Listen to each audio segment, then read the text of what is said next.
हजरत मौलाना मोहम्मद यूसुफ रहमतुल्लाह की तरफ से 1950 में भेजी जाने वाली जमात की कारगुजारी अगस्त 1947 हिंदुस्तान की तकसीम के बाद बहुत से मुसलमान पूर्वी पंजाब की रियासतों में मुरतिद हो गए थे।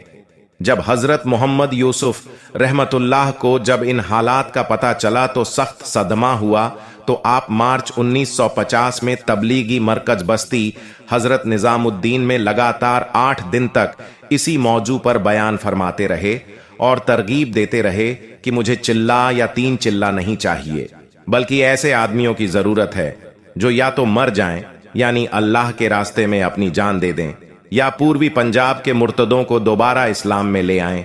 अब इस पर जितना भी वक्त लग जावे लगे, वक्त की कैद नहीं। चुनांचे इस मुतालबे पर 22 आदमियों ने अपने नाम पेश किए और आपका मुतालबा मंजूर कर लिया और वादा किया कि इंशाअल्लाह हम आपके फरमान के मुताबिक अपनी जान दे देंगे या पूर्वी पंजाब के मुरतिदों को मेहनत करके दोबारा इस्लाम में ले आएंगे।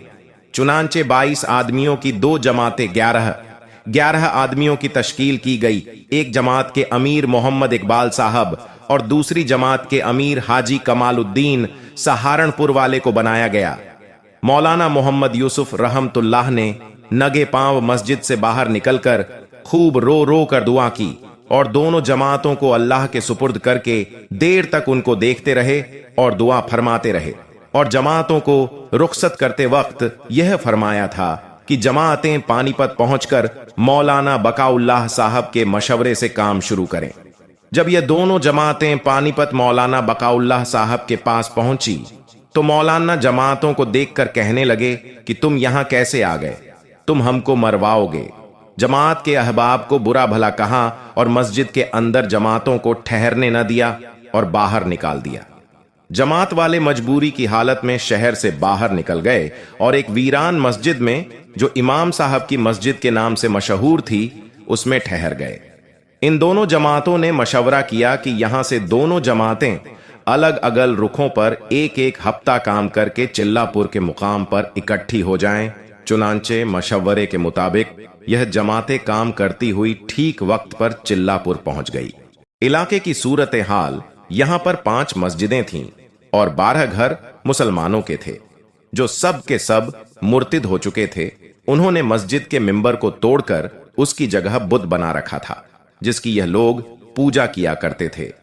हमने इनसे बात की और तरगीब देकर इनको दोबारा इस्लाम में दाखिल होने की दावत दी, तो इनमें से एक आदमी बतौर रहबर के साथ हो गया और हमको दूसरे देहातों में ले गया।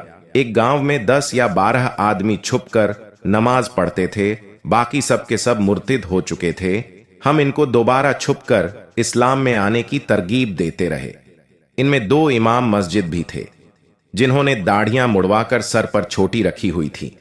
पहली आजमाइश हमने इस इलाके में 1 हफ्ता काम किया और यहां से हमारी जमातें जींद रियासत में चल गईं। जींद में 10 मस्जिदें थीं और मुसलमानों की काफी तादाद थी।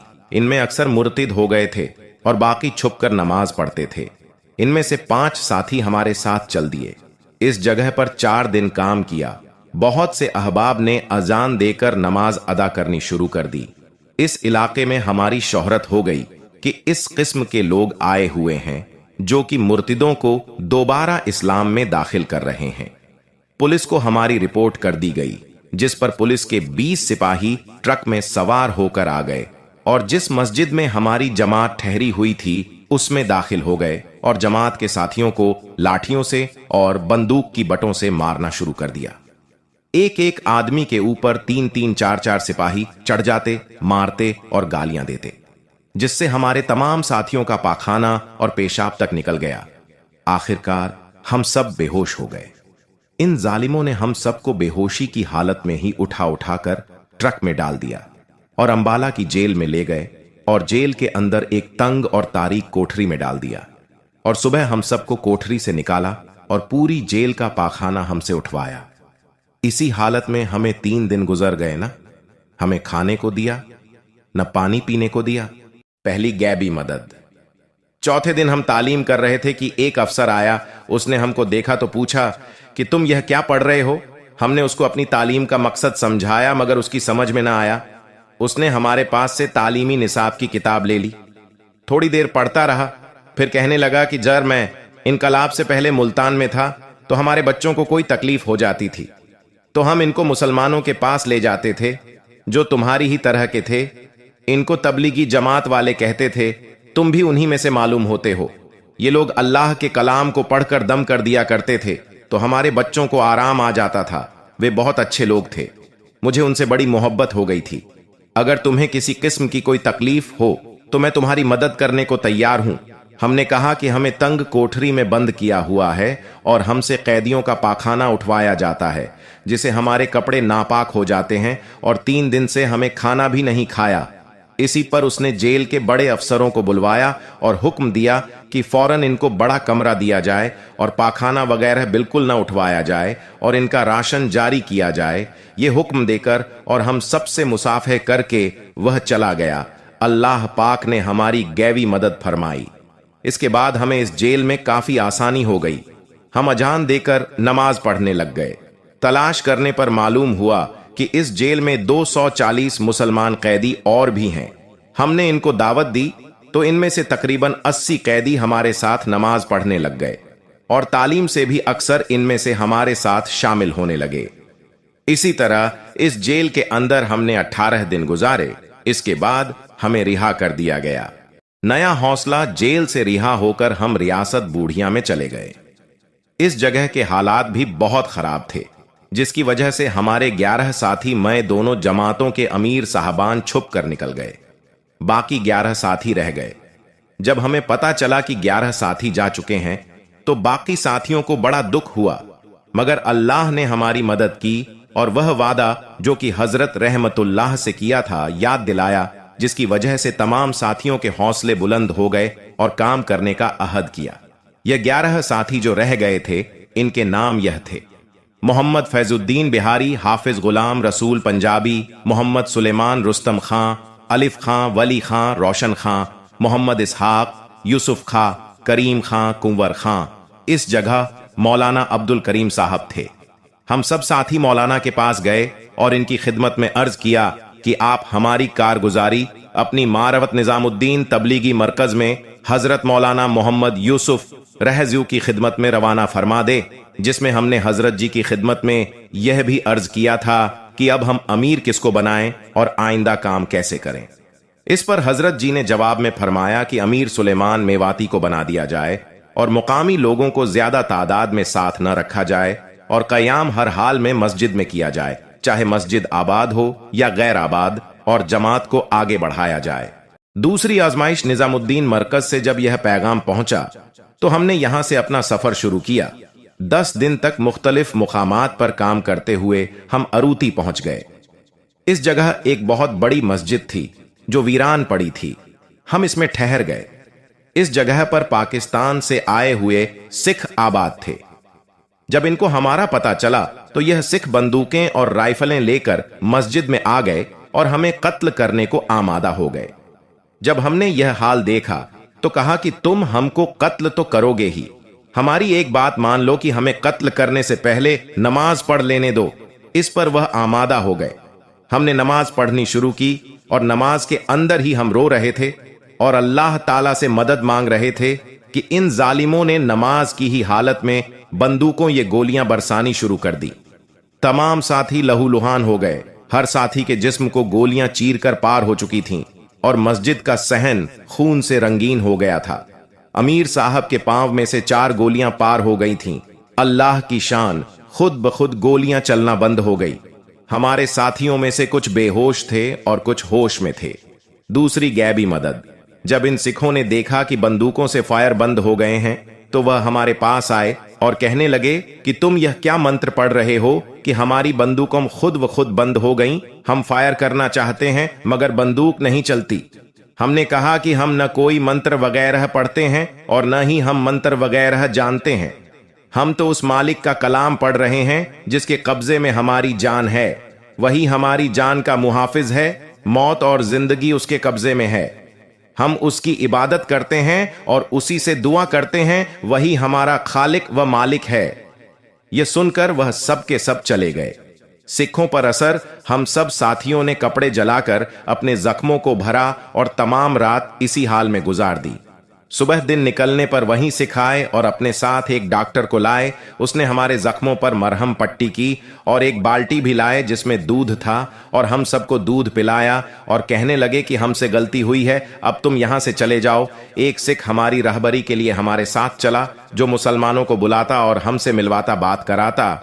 यह सिख हमारे साथ 5 दिन रहा और पंजाबी जबान में इसने 6 नंबर लिखे और याद भी किए। कलमा नमाज के बारे में हमसे पूछता रहा।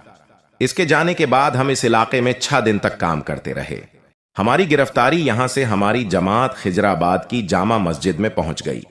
इस मस्जिद के एक हिस्से में हुकूमत ने महकमा घर बसाव गुड मिशन कायम किया हुआ था। इस महकमे वालों ने हमारे नाम लिख लिए और पुलिस को खबर कर दी। उनकी रिपोर्ट पर पुलिस आ गई और हमें गिरफ्तार कर लिया और खिजराबाद से बाहर एक बहुत बड़ी हवेली थी जिसकी 4 दीवारी थी। उसके अंदर एक कुआं था।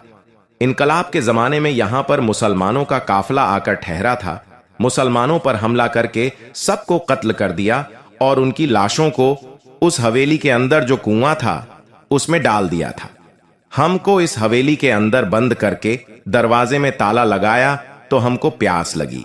हमने इस कुएं में से पानी निकालने के लिए जब बाल्टी डाली तो बाल्टी में गला सड़ा बदबूदार पानी आया और हमने मजबूरी की हालत में इसी से अपनी प्यास बुझाई।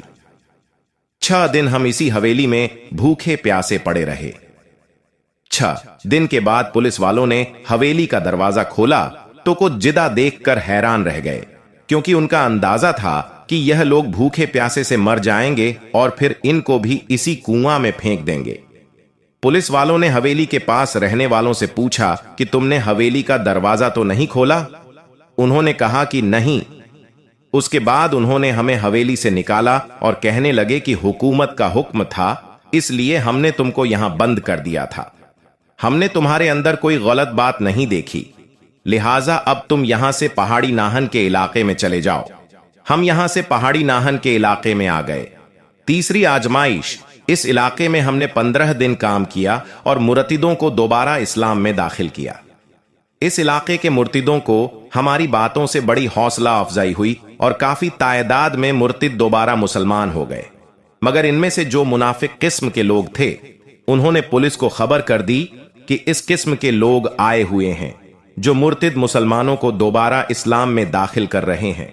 इस रिपोर्ट पर पुलिस आ गई और हम सबको गिरफ्तार करके दरिया जमुना के पुल मुकाम ताजे वाला पर ले गए। रास्ते में हमें बंदूकों की बटों से मारते और गालियां देते। जब हम मुकाम ताजे वाला के पुल पर पहुंच गए तो उन्होंने हमारी लाशी ली और पैसे वगैरह सब छीन लिए और हमारे कपड़े वगैरह उतरवा लिए और एक एक करके सबको दरिया में फेंक दिया। उस वक्त दरिया में बहुत पानी आया हुआ था। दरिया के किनारे जो 5 गांव आबाद थे, वह सारे गांव मद्दा, लेशपुर, कढ़ी, अरुती वगैरह बह गए थे।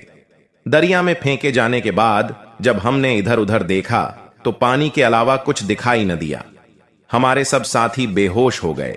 तीसरी गैबी मदद, हम इस बेहोशी की हालत में बहते चले जा रहे थे कि अल्लाह पाक की शान की दरिया के अंदर एक बहुत बड़ा कीकर का पेड़ पड़ा हुआ था।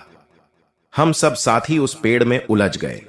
जिस वक्त हम पेड़ में उलझे हुए थे तो एक आवाज सुनाई दी। कोई कह रहा है कि हाय, मेरा मुंह वहां खां रह गया। जब यह आवाज कान में पड़ी तो देखा कि सब पेड़ में उलझे पड़े हैं और यह आवाज हमारे एक साथी की थी जो बेहोशी की हालत में अपने बेटे के लिए कह रहा था। मैंने मियां जी सुलेमान अमीर जमात से कहा कि यह वक्त रिश्तेदारों को याद करने का नहीं है, बल्कि उस पाक जात को याद करने का है जिसने हमें अब तक इन हालात से बचाया और जिंदा रखा। और इस बात की दुआ करो कि अल्लाह पाक मौत दे तो ईमान पर दे और इस्लाम पर कायम रखे, और अगर इस पाक जात ने हमसे अपने दीन का काम लेना है तो अल्लाह पाक हमको अपना जरिया बनाकर पूर्वी पंजाब के तमाम मुतिदों को दोबारा इस्लाम की दौलत से नवाज देगा। ये हमारा ईमान और यकीन है, अल्लाह पाक हमारे साथ है। जिस जात ने अब तक बचाया है हमसे अपने दीन का काम लेगा। चौथी आजमाइश और अल्लाह की मदद, जब तुम पेड़ का सहारा छोड़ दो और अल्लाह के भरोसे पर दरिया के किनारे की तरफ चलो। यह बात हो ही रही थी कि दरिया में एक जबरदस्त लहर आई और हमको बहाकर ले गई, और वह पेड़ भी दरिया की लहरों में बह गया। फिर हमें किसी का कोई पता न चला। अल्लाह पाक बेहतर जानते हैं कि उस जात ने किस तरह बचाया और हम सबको दरिया से निकालकर सूखी जमीन पर फेंक दिया। हालात यह थे कि जिस जगह हम रेत पर पड़े थे वहां से दरिया का रुख दूसरी तरफ हो जाता है, यानी दरिया की एक शाख खद्दर आबाद की तरफ और दूसरी बिजनौर की तरफ जाती है। दरमियान में सूखी रेत है। इस जगह से आगे अब्दुल्लाहपुर खो के मुकाम पर एक पुल है। उस पुल के नीचे लोहे की जालियां लगी हुई हैं और यहां पर पुलिस चौकी भी है। एक अस्पताल भी है। अगर कोई लाश वगैरह बहकर आए तो इन जालियों में अटक जाए और उसको निकाल लिया जाए, और अगर कोई जिदा बच जाए तो उसे अस्पताल में दाखिल करा दिया जाए।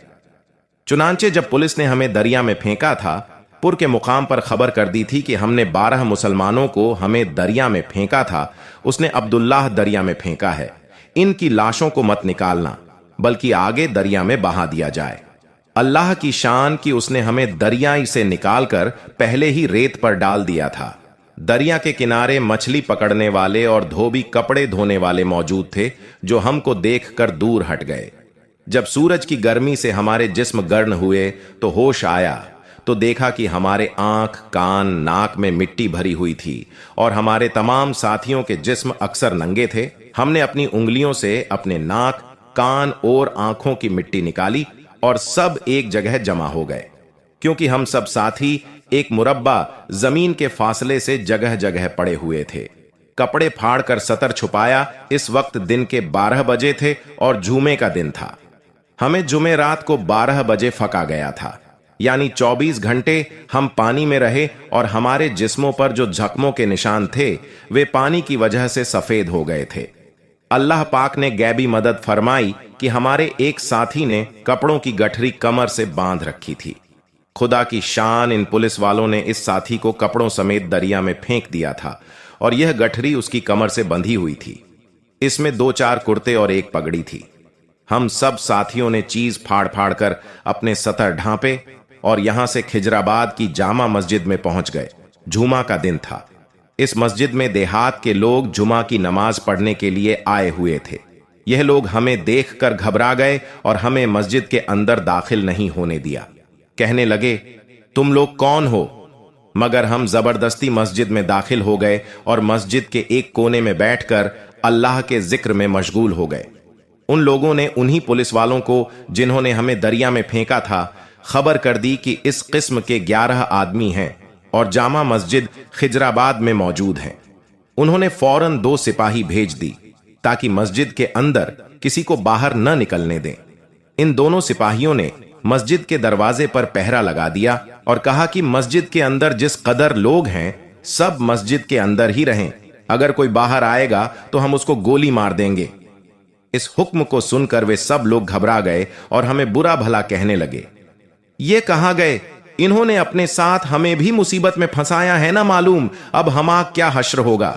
सिखों का मुसलमान होना थोड़ी देर के बाद और पुलिस आ गई, जिनमें inspector Kartar Singh, sub inspector करम सिंह, दुग्गा प्रसाद, जीसा लाल और समीर सिंह वगैरह थे। उन्होंने मस्जिद के अंदर दाखिल होकर तमाम मजमे को एक जगह जमा कर लिया। इनमें हम भी शामिल थे। इंस्पेक्टर करतार सिंह ने सबके सामने तमाम हालात बयान किए। जिस तरह हमको दरिया में डाला था, कहने लगे कि हमने इनके साथ बहुत जुल्म किए, इन सबको नंगा करके दरिया में डाला था कि यह खत्म हो जाएं और दरिया में डूबकर मर जाएं। अजीब माजरा है कि यह कैसे बच गए। मालूम होता है कि इनके साथ कोई जबरदस्त ताकत है जो इनको हर जगह हर हाल में बचा रही है। आज हम भी उसी गैबी ताकत पर जो इनकी मुहाफिज और निगहबान है ईमान लाते हैं और इस्लाम में दाखिल होते हैं। उन्होंने हमसे कहा कि अब तुम हमको इस्लाम में दाखिल कर लो। हमने इस मजहब के अंदर खुली गैबी मदद देख ली है। हमने उनसे कहा कि हम तो अनपढ़ हैं, हम खुद दीन सीखने के लिए निकले हैं। इस मजमे के अंदर आलिम और दीनदार लोग हैं, जिनमें पानीपत के इमाम मस्जिद और इलाके के जिम्मेदार मोहम्मद तकी साहब थे।